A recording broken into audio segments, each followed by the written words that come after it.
कामचोर बहू। कांता बहन की दो बहुएं थीं, बड़ी कल्पना और छोटी प्रिया।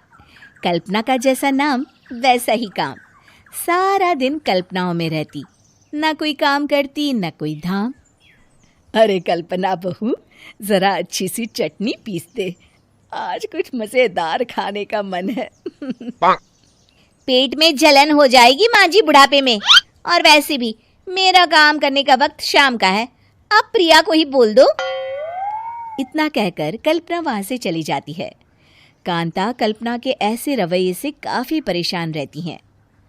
मैं बना देती हूँ माँ चटनी, ऐसा बोलकर प्रिया माँ को चटनी बनाकर प्लेट में खाने को देती है कि तभी वहां कल्पना आ जाती है। अरे वाह चटनी, जरा चख कर तो देखूं, बड़े दिन हो गए। अरे नहीं बहू, तू तो रहने ही दे चटनी खाना, पेट में जलन हो जाएगी।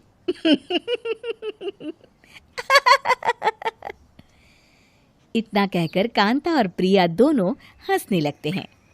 कल्पना सारा दिन या तो मोबाइल में यूट्यूब देखती या फिर सोती रहती। उसका कमरा भी बिखरा और गंदा रहता। एक दिन कल्पना का पति अशोक उससे कहता है, अरे कल्पना, जानवर भी उस जगह को साफ कर लेता है जहां वो बैठता है, तुम तो इंसान हो, कैसे इतने गंदे कमरे में रह लेती हो? देखो सारा सामान यहाँ वहां बिखरा पड़ा है। ज्यादा अपनी माँ का बोल ना बोलो। हाँ, कमरा तुम्हारा भी तो है, गंदा लग रहा है तो साफ कर लो। पता न कहकर अशोक वहां से चला जाता है। कल्पना बस खाना खाने कमरे से बाहर आती और फिर से कमरे में चली जाती। इससे कांता बहन काफी परेशान रहती।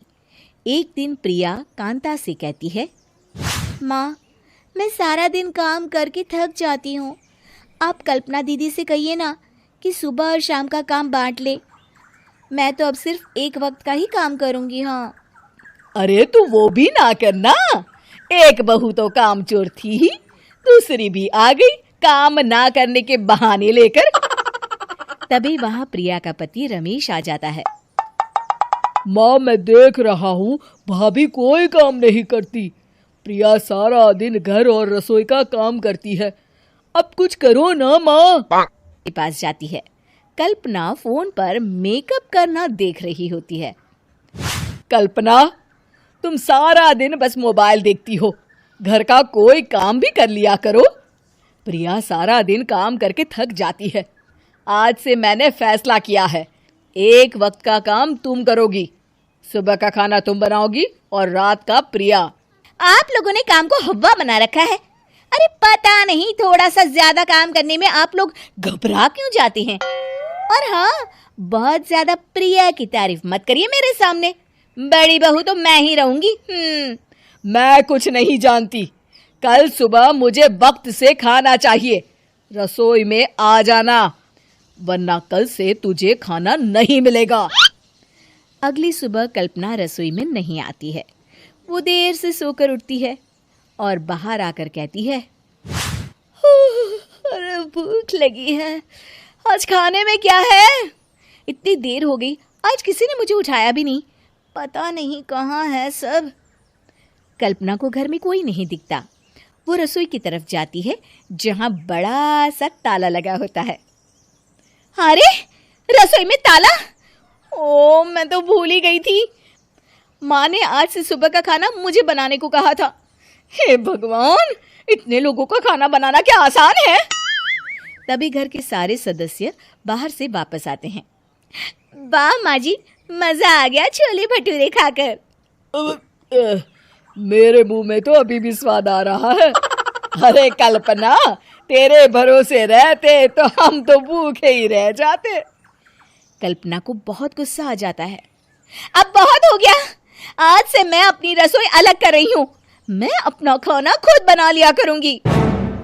कल्पना अपनी रसोई अलग कर लेती है, पर आए दिन उसका देर से उठना और काम न करने की आदत से वो भूखी ही रह जाती थी। उसी के सामने घर के लोग अच्छे अच्छे पकवान खाते और कामचोर कल्पना को जैसे तैसे ही खाना बनाकर खाना पड़ता। पर एक दिन तो हद ही हो गई, आज सुबह से कमरे से बाहर नहीं निकली, हमें जाकर देखना चाहिए। सो रही होगी, कामचोर कहीं की। पर तुम कहती हो तो चलो देख लेते हैं उसे। कल्पना कमरे में पेट पकड़कर बैठी होती है। हाय मेरा दर्द पेट दर्द के मारे मर रही हूँ मैं।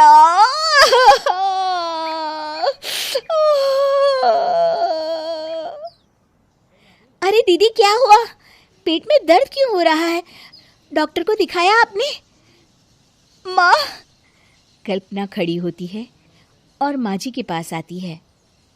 मुझे माफ कर दीजिए, अब से मैं सारे काम में मदद करूंगी, कभी आलस और काम चोरी नहीं करूंगी। हाँ हाँ वो तो ठीक है, लेकिन अचानक क्या हो गया जो तू काम करने को तैयार हो गई? कामचोर कल्पना। माँ, लगातार बासी और उल्टा पुल्टा खाना खाने के कारण मेरे पेट में इन्फेक्शन हो गया है। काम न करना पड़े इसलिए मैं 2 दिन का खाना एक दिन ही बना लेती थी। बासी और खराब खाना खाने के कारण लेने के देने पड़ गए। पेट में दर्द हो रहा है। चलो अच्छा हुआ, देर आए दुरुस्त आए। दोस्तों, अगर आपको आज की ये कहानी पसंद आई हो और इससे आपको कोई अच्छी सीख मिली हो तो वीडियो को लाइक ज़रूर करें। इस कहानी को अपने दोस्तों और परिवार के साथ शेयर करें ताकि वे भी इस प्रेरणादायक संदेश से कुछ सीख सकें। और ऐसी ही मज़ेदार और सीख देने वाली हिंदी मॉरल कार्टून कहानियाँ देखने के लिए हमारे channel Hindi moral cartoon story को सब्सक्राइब करें और बेल आइकन को ज़रूर दबाएं। मिलते हैं अगली नई और प्रेरणादायक कहानी में। धन्यवाद।